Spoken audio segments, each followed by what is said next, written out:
જય શ્રી કૃષ્ણ મારા વાલા વિદ્યાર્થીઓ, છેલ્લા વિડીયોમાં આપણે સ્વાધ્યાય 10.2 માં સાબિતી જોઈએ છીએ અને દાખલા નંબર 9 આપણે સાબિત કર્યો છે જે આવડી ગયો હશે. તો સાબિતી છે એ અવારનવાર હું તમને કહેતો રહું છું કે પ્રેક્ટિસ જરૂરી છે. સાબિતીના સ્ટેપ બાય સ્ટેપ સમજતા જાજો, આકૃતિ સાથે સમજજો. જે કંઈ લખો છો તેને આકૃતિમાં જોતું જાઓ અને લખતું જાઓ, સમજતું જાઓ, તો આપણને જે છે તે વસ્તુ સમજાશે. કારણ કે સાબિતી દાખલામાં પૂછાયેલી શક્યતાઓ છે. કારણ કે તમને મેં કીધું છે કે 3 સ્ટેપમાં આ વસ્તુ તમારે આખું ચેપ્ટર શીખવાનું છે. પહેલું પ્રમેય યાદ આવવા જ જોઈએ, બીજું સ્ટેપ છે દાખલા અને ત્રીજું સ્ટેપ છે સાબિતી. આ રીતે તમે 3 સ્ટેપમાં ચેપ્ટર કરશો એટલે કોઈ પણ સંજોગોએ એકેય માર્ક નહીં કપાય. પણ સ્ટેપ બાય સ્ટેપ કરતું રહેવું પડે અને કરવું જ પડે. તો આજે દાખલા નંબર 10 જોઈએ, જેની રકમ છે સાબિત કરો કે વર્તુળની બહારના બિંદુમાંથી વર્તુળને દોરેલા બે સ્પર્શકો વચ્ચેનો ખૂણો. જો રકમ સમજો ખાસ. બહારના બિંદુમાંથી વર્તુળને કેટલા સ્પર્શકો હોય તો કે બે સ્પર્શકો વચ્ચેનો ખૂણો, એટલે અહીંયા સ્ટોપ થઈ ગયો એટલે એક ખૂણાની વાત કરી છે. અને સ્પર્શ બિંદુઓને એટલે બે સ્પર્શક દોરેલા હોય તો સ્પર્શ બિંદુઓ કેટલા હોય તો કે બે. સ્પર્શ બિંદુઓને કેન્દ્ર સાથે જોડતા રેખાખંડ વચ્ચેનો ખૂણો, એટલે બે ખૂણાની વાત કરી છે, એકબીજાને પૂરક હોય છે. તો અહીંયા જે વાત કરેલી છે તે આ એક ખૂણો અને બીજો ખૂણો. હવે આ બે ખૂણા કયા કયા છે તે સમજીએ આકૃતિમાં. કે આ વર્તુળની બહારનું બિંદુ આપણે લઈએ છીએ P બિંદુ. P બિંદુમાંથી બે સ્પર્શક દોર્યા, PA અને PB. બિંદુમાંથી વર્તુળને દોરેલા સ્પર્શકો વચ્ચેનો ખૂણો એટલે કે આ ખૂણો APB. આ પહેલા ખૂણાની વાત કરી. બે સ્પર્શકો વચ્ચેનો ખૂણો એટલે આ થાય. ઓકે. અને એટલે હવે બીજા ખૂણાની વાત છે. સ્પર્શ બિંદુઓને, તો સ્પર્શ બિંદુ કયા છે તો કે A અને B સ્પર્શ બિંદુઓ છે. સ્પર્શ બિંદુઓને કેન્દ્ર સાથે જોડતા, આ કેન્દ્ર સાથે જોડ્યું એવા બે રેખાખંડો, અથવા તો ત્યાં ત્રિજ્યા પણ કહી શકાય. કેન્દ્ર સાથે જોડતી ત્રિજ્યા વચ્ચેનો ખૂણો. તો વચ્ચેનો ખૂણો કયો થાય તો કે આ થશે. આ બીજો ખૂણો છે. આ બંને ખૂણા એકબીજાને પૂરક છે એમ સાબિત કરવું છે. એકબીજાને પૂરક હોય છે એટલે કે આ બે ખૂણા નો સરવાળો 180 છે એમ આપણે સાબિત કરવું છે. ખૂબ સરળ છે. તમે જો જોઈ ગયા હોય તો પ્રમેય નંબર 10.2 પછી જે એક્સ્ટ્રા સમ તમને કરાવેલા હતા, એક્સ્ટ્રા સાબિતી પણ કરાવેલી હતી, તેમાં પણ આપણે આનો ઉલ્લેખ કરેલો છે. આ જ વસ્તુનો ઉલ્લેખ કરેલો છે અને ત્યારે તમને હોમવર્કમાં આપેલું હતું કે આ બે ખૂણા એકબીજાના પૂરક કોણ કેમ હોય છે એની હવે સાબિતી જોઈએ છે. તો સાબિતીમાં 3 સ્ટેપ આપણે શું આવે? પક્ષ સાધ્ય સાબિતી. ચલો અહીંયા પક્ષ શું લેશું આપણે? તો સૌથી પહેલા લઈએ પક્ષ. પક્ષ વિશે વાત કરવી હોય તો O કેન્દ્રવાળા વર્તુળની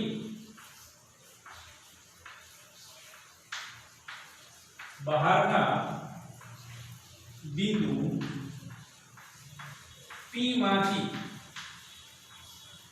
બહારના બિંદુ કીધું છે P માંથી, તો આ P બિંદુમાંથી બે સ્પર્શક દોરેલા છે, માંથી વર્તુળને બે સ્પર્શકો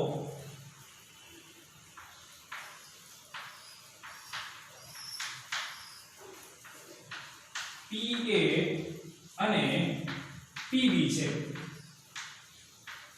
જેમના સ્પર્શ બિંદુ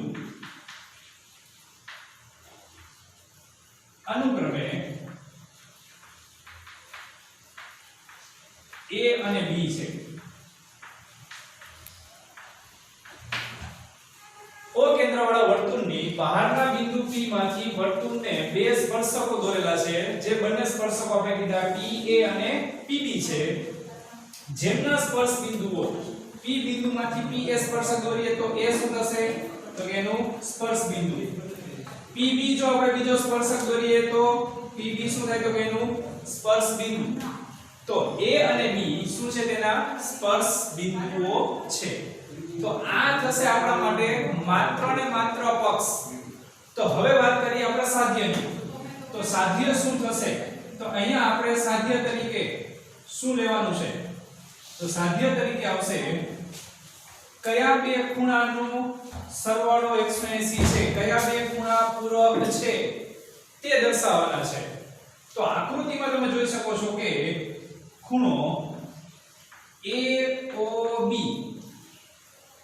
એટલે કેન્દ્ર આગળ બનતો ખૂણો થયો. બીજો ખૂણો છે APB એ બે સ્પર્શક વચ્ચેનો ખૂણો થયો. એટલે આ બંને ખૂણા આવી ગયા. એકબીજાના પૂરક છે એમ લખો તો ચાલે, અથવા આ બેનો સરવાળો બરાબર 180 સાબિત કરો તો પણ શું સાબિત થયું? તો કે એકબીજાના પૂરક છે. એટલે સાધ્ય બે રીતે તમે લખી શકો છો.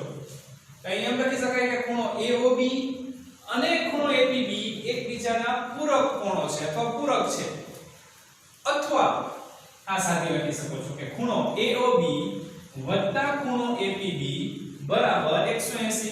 જો આમ ન લખાય ખૂણો O વત્તા ખૂણો P બરાબર 180, આખું લખવાનું AOB APB આખું લખશો તો જ ખબર પડશે. તો આ વાત થઈ આપણે પક્ષ અને સાધ્યની. તો ત્રીજું સ્ટેપ આપણે શું જવાનું હોય? તો કે ત્રીજું સ્ટેપમાં આવશે આપણા માટે સાબિતી. તો સાબિતી જોઈએ.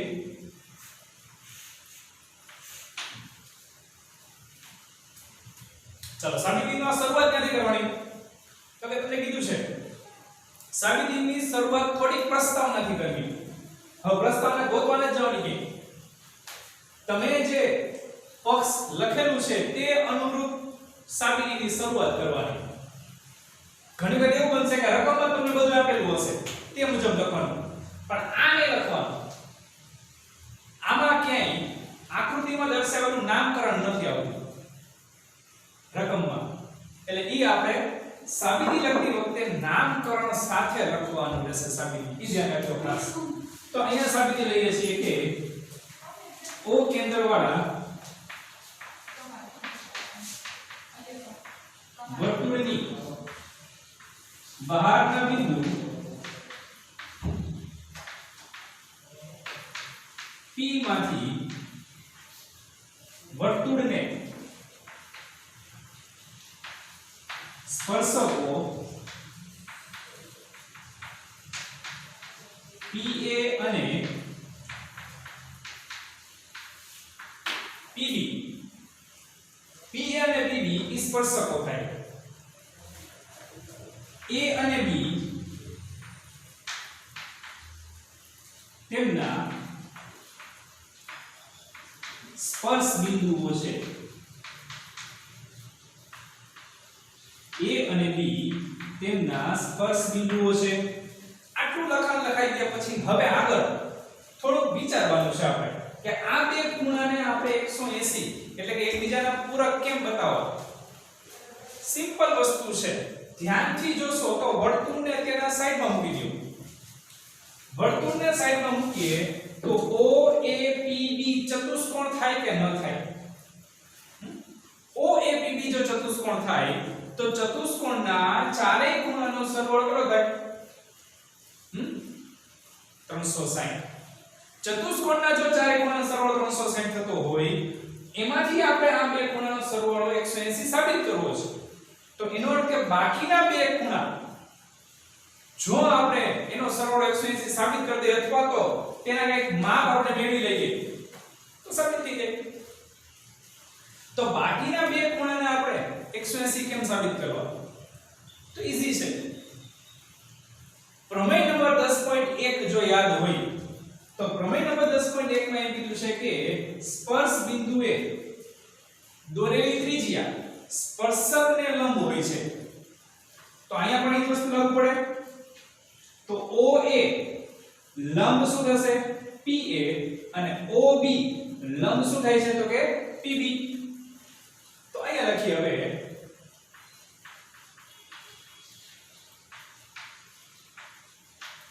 પ્રમેય 10.1 મુજબ પ્રમેય 10.1 મુજબ શું આવશે તો કે OA લંબ PA છે તથા OB લંબ PB છે. જો પ્રમેયો ખાસ લખવા જરૂરી છે. કોના મુજબ તમે નિયમોનો ઉપયોગ કરો છો એ કારણ ખાસ દર્શાવવું જરૂરી છે, નહીતર ન ચાલે. ખાલી આટલું વાક્ય લખી લો તો ન ચાલે કે OA લંબ PA શું કામ છે એનું કારણ ઉપર આવી ગયું. OB લંબ PB શું કામ છે તેનું કારણ પણ ઉપર દર્શાવવું. એટલે આ કારણ લખવું જરૂરી છે કે પ્રમેય 10.1 મુજબ શું આવશે તો કે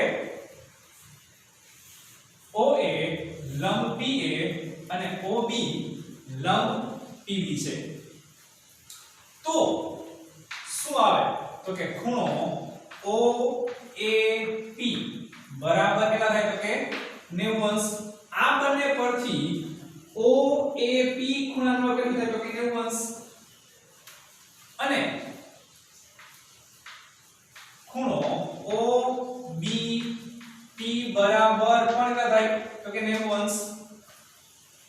આ બંને ખૂણા 90 અંશ ના થઈ ગયા. સાબિતી છે કે સાબિતી દેખે કઈ દર્શાવી ન દેવાય ડાયરેક્ટ ચાલો આ ખૂણો પૂરો થઈ ગયો ના. હવે એને દર્શાવવાનું છે તો એના પછીનું સ્ટેપ લઈએ કે ચતુષ્કોણ OAPB માં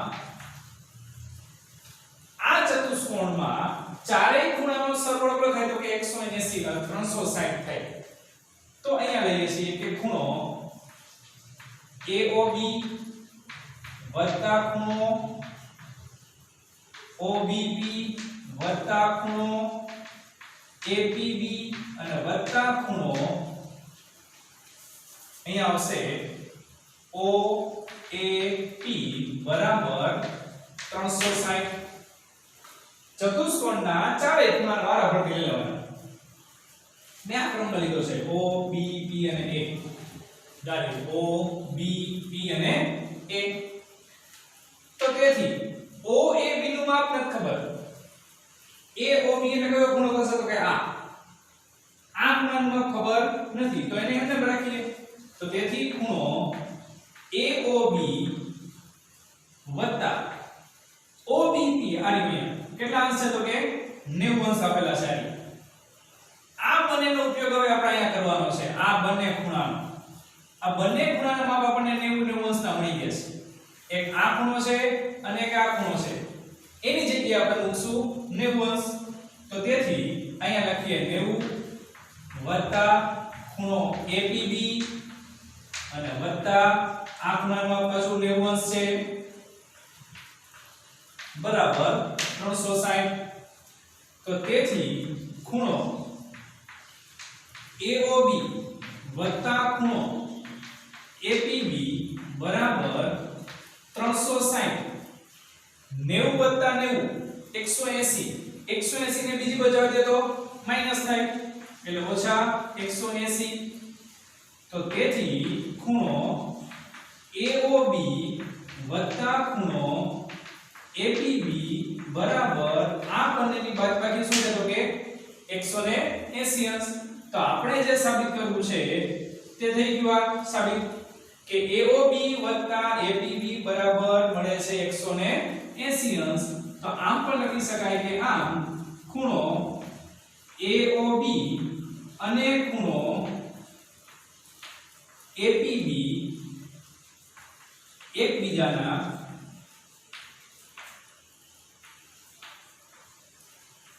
પૂરક છે. એટલે આ એની સાબિતી થઈ ગઈ આપણા માટે. તો આ સાબિતી યાદ રાખવાની છે સેલી પણ સ્ટેપ બાય સ્ટેપ તમારે યાદ રાખવી જરૂરી છે. ઈ વસ્તુને ખાસ ધ્યાન રાખવાની છે કે શું જરૂરી છે. આકૃતિ પક્ષ સાધ્ય સાબિતી પક્ષમાં જે આપેલું છે તેના પરથી આકૃતિનું વર્ણન કરવાનું છે. આ ધ્યાન રાખવું ખાસ. અઘરું લાગે છે ઈ આ બધું લખવામાં અઘરું લાગતું હોય છે. ગાણિતિક સ્ટેપ તો સહેલા છે. આ તો નિયમ ખબર જ છે શું આવે છે. જ્યાં જ્યાં લાઈન કરેલી છે તે બોક્સ આપણને આવવા જોઈએ સાબિતીમાં. લખાણ હોવું જોઈએ તો જ તમને ખ્યાલ આવશે, તો જ પૂરા માર્ક આવે, નહીંતર ન આવે. સમજી ગયા સાબિતી? ચલો આનો એક સ્ક્રીનશોટ પાડી લો. દાખલા નંબર 11 જોઈએ હવે. એની રકમ છે કે સાબિત કરો કે વર્તુળને પરિગત સમાંતર બાજુ ચતુષ્કોણ સમબાજુ ચતુષ્કોણ છે. હવે તમે જો દોરો ને પરિગત નો અર્થ તમને પહેલા એક સમજાવ્યો છે, ફરી પાછું સમજાવી દઉં છું કે પરિગત નો અર્થ શું થાય તો કે આ ચતુષ્કોણ વર્તુળની બહાર છે. તો વર્તુળ શું કરે છે તો કે ચતુષ્કોણની બધી બાજુઓને સ્પર્શે છે, એટલે પરિગત બોલે. પરિગત કોણ છે? ચતુષ્કોણ છે એ વર્તુળને પરિગત છે, એટલે બહાર માટે શબ્દ આવે છે પરિગત. ઈ કોને લાગુ પડ્યો તો કે સમાંતર બાજુ ચતુષ્કોણને. હવે તમે સમાંતર બાજુ ચતુષ્કોણ જો દોરશો ને તો ઈ લાંબા ટૂંકો હોય. હા, બે બાજુ મોટી હોય, બે બાજુ નાની હોય. હા, સરખી હોય પણ સામસામેની બાજુ સરખી હોય છે. પણ એમ કીધું છે કે જો આ શરતનું પાલન થતું હશે તો તે સમાંતર બાજુ ચતુષ્કોણને શું કહેશું આપણે? સમબાજુ ચતુષ્કોણ જ હશે. ઈ ક્યારેય બીજો ચતુષ્કોણ નહીં હોય. વધારામાં હું તમને કહું કે અહીંયા લંબચોરસ શબ્દ મૂકી દો કે સાબિત કરો કે વર્તુળને પરિગત લંબચોરસ, તો અહીંયા સમબાજુ ન આવતા ચોરસ થઈ જાય.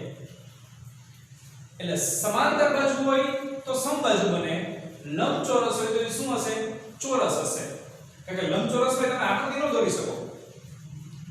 વર્તુળ છે એ અંતર્ગત દોરવું હોય તો વર્તુળ છે લંબચોરસની બધી બાજુ કદી સ્પર્શે, અને જો સ્પર્શે તો લંબચોરસ નું નામ આપણે શું કેવું પડે છે? ચોરસ. એટલે આ વસ્તુ છે અહીંયા સમાંતર બાજુ ચતુષ્કોણ જો પરિગત હોય વર્તુળને તો ઈ સમાંતર બાજુ ચતુષ્કોણ શું હશે? સમબાજુ ચતુષ્કોણ છે એમ આપણે સાબિત કરવું છે. તો સૌપ્રથમ આપણે એના માટે પક્ષ લઈએ. પક્ષ છે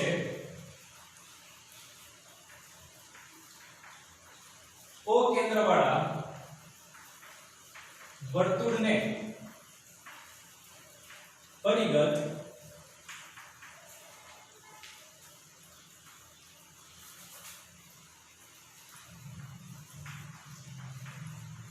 સમાંતર બાજુ ચતુષ્કોણ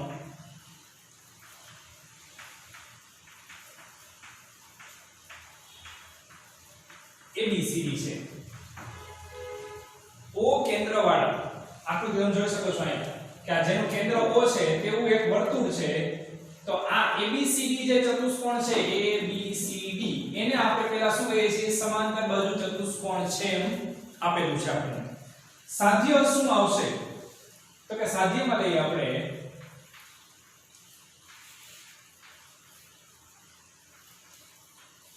કે સમાંતર બાજુ ચતુષ્કોણ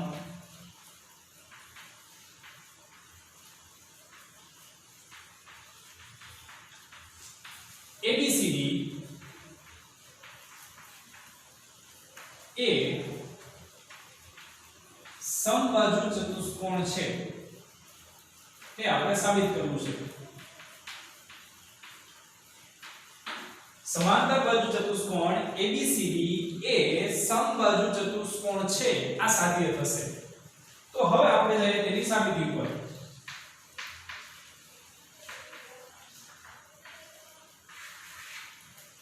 સાબિતીમાં શરૂઆત તમને કીધું તેમ મુજબ કે અહીંયા O કેન્દ્રવાળા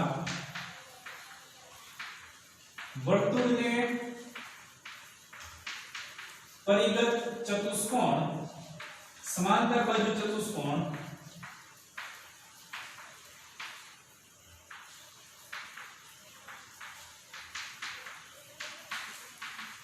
ABCD છે. O કેન્દ્રવાળા વર્તુળને પરિગત સમાંતર બાજુ ચતુષ્કોણ ABCD છે. વર્તુળ ચતુષ્કોણ ABCD ની બાજુઓ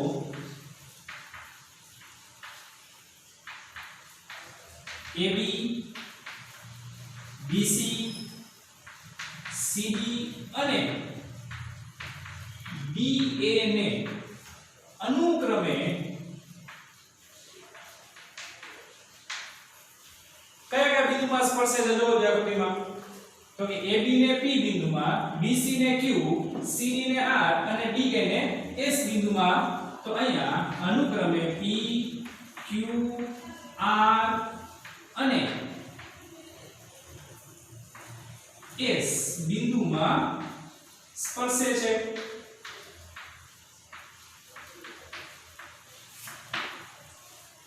આ વર્તુળ એ ચતુષ્કોણની ચારેય બાજુઓને કયા બિંદુમાં સ્પર્શે છે એ ચોખવટ કરેલી કે P Q R અને S AB ને P બિંદુમાં BC ને Q CD ને R અને DA ને S બિંદુમાં સ્પર્શે છે ચલો આટલો ખ્યાલ આવી ગયો આપણને આમાં કઈ નવું નથી આપણા માટે હવે જે નિયમોનો આપણે ઉપયોગ કરવાના છે એ નવો તો નથી શું છે ખાલી સમજીએ તો વર્તુળની બહારના બિંદુ એ માંથી વર્તુળને દોરેલા જે બે સ્પર્શકો છે તે કેવા થાય તો કે સમાન થાય એટલે કે AP અને AS બેના માપ કેવા થશે સરખા તો અહીંયા લઈએ પ્રમેય 10.2 મુજબ શું આવશે જોજો એ બિંદુ વર્તુળની બહારનું બિંદુ છે તો આવે AP બરાબર AS B બિંદુ પણ વર્તુળની બહારનું બિંદુ છે તો B બિંદુમાંથી સ્પર્શક થશે આ BP અને BQ તો અહીંયા લખાય BP બરાબર BQ આ બંને સ્પર્શકની લંબાઈ સરખી એવી રીતના C બિંદુ પણ વર્તુળની બહારનું બિંદુ છે તો તેમાંથી દોરેલા સ્પર્શકોની લંબાઈ પણ સરખી એટલે CQ અને CR તો અહીંયા લખીએ CQ બરાબર CR તેમજ D બિંદુ પણ ક્યાં છે તો વર્તુળની બહાર છે તો DR બરાબર DS થાય DR બરાબર શું થશે તો કે DS થશે હવે આ નવું નથી આપણા માટે શું છે તો કે જે આપણે વસ્તુમાં લીધેલી છે તે જ છે કે પ્રમેય નંબર 10.2 મુજબ શું આવ્યું તો કે AP બરાબર AS વર્તુળની બહારના બિંદુમાંથી દોરેલા સ્પર્શકોની લંબાઈ સરખી હોય છે તે પ્રમેય નંબર 10.2 છે તો હવે આપણે શું કરવાનું છે તો કે આ AP વત્તા BP લઈએ તો AP વત્તા BP એવી રીતના CR અને DR લઈએ તો અહીંયા વત્તા CR અને વત્તા DR AP વત્તા BP આ બેનો સરવાળો અને આ બેનો સરવાળો કર્યો છે તો સામેની બાજુએ શું આવે તો કે બરાબર AP બરાબર શું છે તો કે AS છે વત્તા BP બરાબર છે BQ તો અહીં BQ લખાય વત્તા CR બરાબર શું છે તો કે CQ અને DR બરાબર શું છે તો કે DS તો અહીંયા લખીએ આપણે DS અહીંયા જે આપણે સ્પર્શકની લંબાઈ સમાન બતાવેલી છે તે ડાબી બાજુએ એક એક લીધા છે અને જમણી બાજુએ તેને અનુરૂપ બીજા સ્પર્શકોની લંબાઈ લીધી છે તો તે પરથી હવે જો કે આ બેનો સરવાળો શું થશે તો કે AP BP એટલે થશે AB બાજુ CR DR થશે CD બાજુ એવી રીતના જો આ બેનો સરવાળો શું થયો આપણા માટે તો કે CD એવી રીતના AS અને AS સાથે આપણે લઈએ આ DS તો શું થશે તો કે AS અને DS આકૃતિમાં શું છે તો કે AD બાજુ તો અહીંયા લખાશે આપણા માટે AD અને બાકીના બેયનો સરવાળો કેવો થશે તો કે CQ અને DQ નો સરવાળો એટલે BC બાજુ થઈ. આવું કઈ આગળ સાબિત કર્યું છે આપણે કે કોઈ પણ ચતુષ્કોણ ઈ વર્તુળને પરિગત હોય તો તેની સામસામેની બાજુનો સરવાળો સમાન જ થાય. તો આપણે એ સાબિત થઈ ગયું જો અહીંયા. એ રીતે તમે સાબિત કરી શકો છો. એક બાજુ AB + CD લઈ લો, બીજી બાજુ AD + BC સાબિત કરો છો. આને આપણે પરિણામ નંબર અત્યારે 1 કહીએ. સામસામેની બાજુઓના માપનો સરવાળો સમાન થયો. હવે તો કે અહીં ચતુષ્કોણ કયો છે તો કે ચતુષ્કોણ ABCD એ કેવો ચતુષ્કોણ છે તો કે સમાંતર બાજુ ચતુષ્કોણ છે. ચતુષ્કોણ ABCD એ સમાંતર બાજુ ચતુષ્કોણ છે. તો શું થાય તો કે AB બરાબર શું થાય તો કે CD તથા AD બરાબર શું થાય તો કે BC. સામસામેની બાજુ સરખી હોય. કેમાં તો કે સમાંતર બાજુ ચતુષ્કોણમાં સામસામેની બાજુ સરખી હોય તે નિયમનો ઉપયોગ કર્યો. તો આપણે પરિણામ 2 નું મૂલ્ય પરિણામ 1 માં મૂકવું છે. પરિણામ 2 નું મૂલ્ય પરિણામ 1 માં મૂકવું છે. તો અહીંયા લખીએ કે પરિણામ 1 અને 2 પરથી જો આ AB એમને વત્તા CD ની જગ્યાએ ફરી પાછું AB લખાય કારણ કે બે કેવા છે તો કે સરખા છે. અથવા તમે C ની જગ્યાએ AB લખો બધું એક જ છે બરાબર. BC એમને AD ની જગ્યાએ ફરી પાછું BC લખાય અથવા આ AD ની જગ્યાએ BC અને BC એમને રાખેલું છે. ટૂંકમાં AB AB BC BC કર્યું. તો તેથી આ થશે આપણા માટે 2AB બરાબર 2BC. બંને બાજુથી 2 કેન્સલ થઈ જાય. તો આપણને શું મળ્યું તો કે AB બરાબર BC થાય. અહીંયા આપણે એમ સાબિત કર્યું કે AB અને BC સરખી છે. જો આ મુજબ હોય, જો સમાંતર બાજુ ચતુષ્કોણ કોઈ વર્તુળને પરિગત હોય તો તે ચતુષ્કોણની પાસેની બાજુ સરખી જ હોય. એટલે કે AB બરાબર BC કીધી. હવે સામસામેની સરખી અને પાસેની સરખી. તો એનો અર્થ શું થયો? તો તેથી ચતુષ્કોણ અથવા તો સમાંતર બાજુ ચતુષ્કોણ લખીએ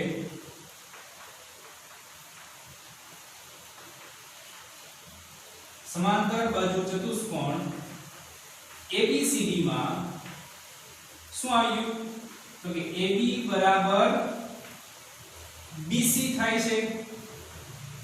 જો AB બરાબર BC એટલે કે પાસેની બાજુ સરખી. હવે ધ્યાનથી જોજો, હું એમ કહું છું પેલા આ બે બાજુ સરખી છે, આ સામેની બાજુ સરખી છે અને હવે એમ કહો કે આ પાસેની સરખી છે AB ને BC. એનો અર્થ કે ચારે ચાર બાજુ કેવી થઈ? સરખી. તો તેથી AB બરાબર BC બરાબર CD બરાબર AD થાય. ચારે બાજુ સરખી હોય તો તે સમાંતર બાજુ ચતુષ્કોણ શું થઈ ગયો?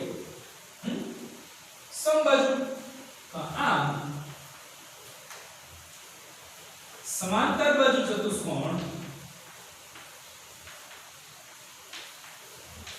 ABCD એ કેવો છે તો કે સમબાજુ ચતુષ્કોણ છે.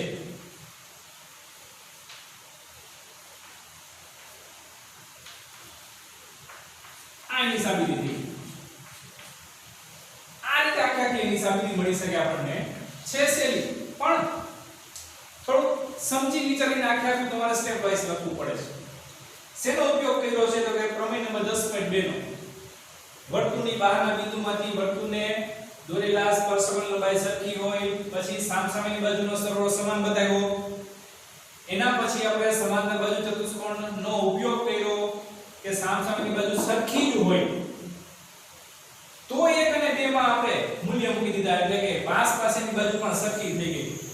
એટલે આ વસ્તુ જરૂરી છે કે એટલે સમાંતર બાજુ ચતુષ્કોણમાં જો પાસ પાસેની બાજુ સરખી થાય તો ચારે ચાર બાજુ પણ સરખી થઈ જાય છે. તો આ એની સાબિતી થઈ કે સમાંતર બાજુ ચતુષ્કોણ જો કોઈ વર્તુળને પરિગત હોય તો એ શું થઈ જશે? સમબાજુ ચતુષ્કોણ થાય છે. રાઈટ? ચલો આની તમે એક સ્ક્રીનશોટ પાડી લો. તો આ સાબિતીઓ તમને આજના વિડિયોની સમજાઈ ગઈ હશે. પ્રેક્ટિસ કરતા રહેશો તો તમને આવડશે. ખાસ ધ્યાન રાખજો. ફરી પાછા જ્યારે મળીએ છીએ ત્યારે નવી સાબિતી સાથે મળશું. એટલે સાબિતી પાકી કરવી પડશે, સમજવી પડશે. સમજી વિચારીને તૈયારી કરજો. બરાબર? ચલો જય હિન્દ, જય ભારત.